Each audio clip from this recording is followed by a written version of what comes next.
It looked like Bria Hartley just got instant karma, bro. She out for the season. I'm here to tell you the most dirtiest player in the WNBA contract has been written, bro.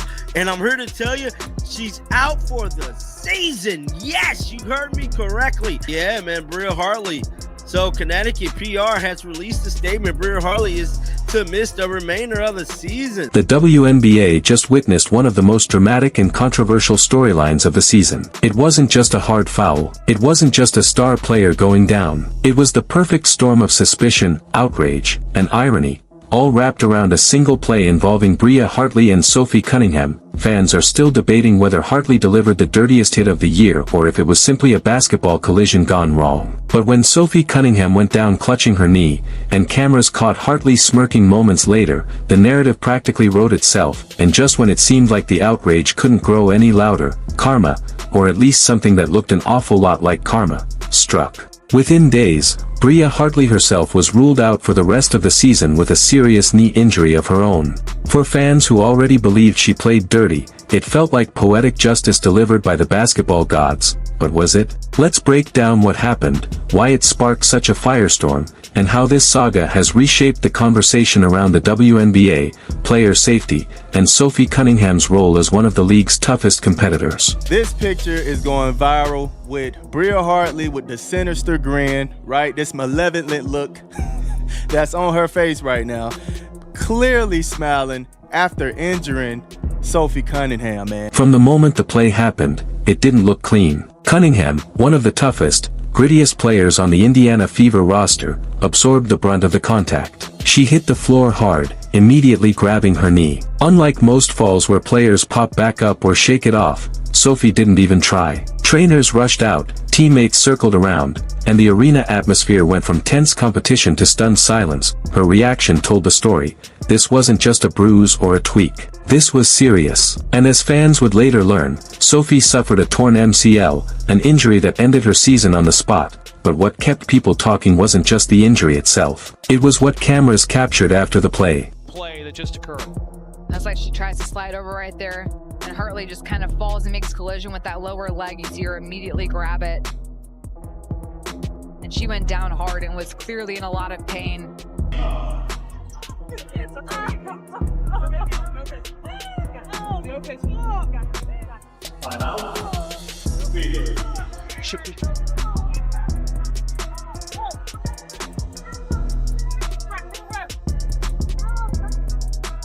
You know, scary moment as we went to commercial. Sophie Cunningham hit the floor hard, and she is being helped off the floor, heading back to the locker room. With Sophie still down on the hardwood, writhing in pain, Bria Hartley was caught on camera with what looked like a smirk.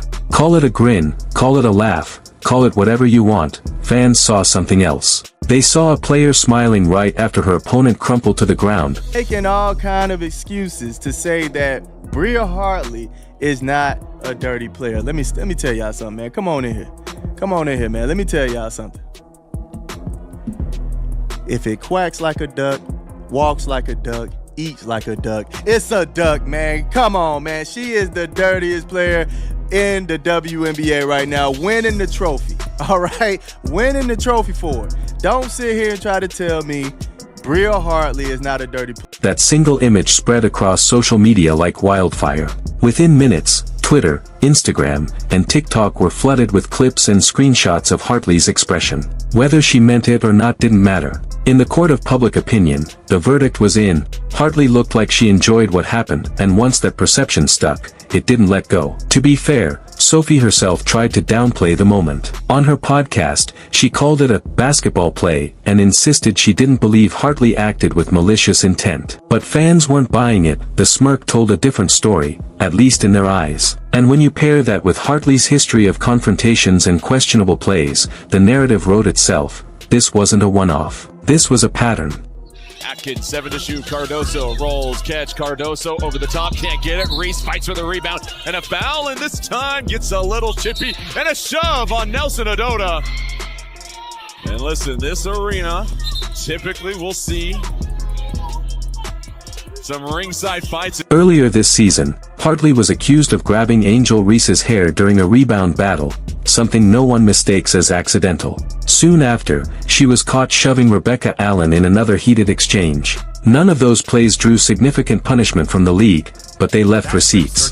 By the time Sophie went down, those past incidents resurfaced, and Hartley's reputation was cemented. Instead of being chalked up as bad timing or an awkward snapshot, the smirk became Exhibit A in a growing case against her.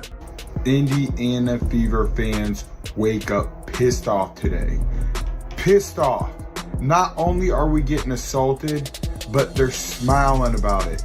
This is the 6th time they've smiled, laughed, and cheered on our Indiana Fever players getting assaulted, getting injured. And it pisses me off. Fans blasted officials for letting physical plays slide while calling softer fouls elsewhere. They accused the league of protecting referees more than players, pointing out that Cunningham herself had been fined earlier in the year for criticizing officiating. While Hartley seemed to get away with reckless play repeatedly, the inconsistency was impossible to ignore. Why punish words more harshly than actions that cause actual injuries? Why fine players for speaking out, but not suspend those who physically crossed the line? Even Sophie's family joined the fight. Her sister Lindsay and her mother Paula publicly criticized the league, questioning why dangerous players were allowed to keep getting away with it. Paula didn't mince words, calling Hartley plain mean and out of control. By then, the outrage had reached a boiling point. Commentators labeled it the dirtiest play of the season. Fans demanded a suspension. Social media was ablaze with calls for accountability. And then, fate stepped in. I'm so proud of you. I'm proud of you too. I'm so proud of you guys. I know that sometimes it sounds like just a word when we talk about being resilient, but it's not, man. It's how we live. It's how y'all live, and it's a tribute to you. It's a tribute to your connectedness, your togetherness, your toughness, your mindset. You never give up gritty attitudes. Like, that's what it takes.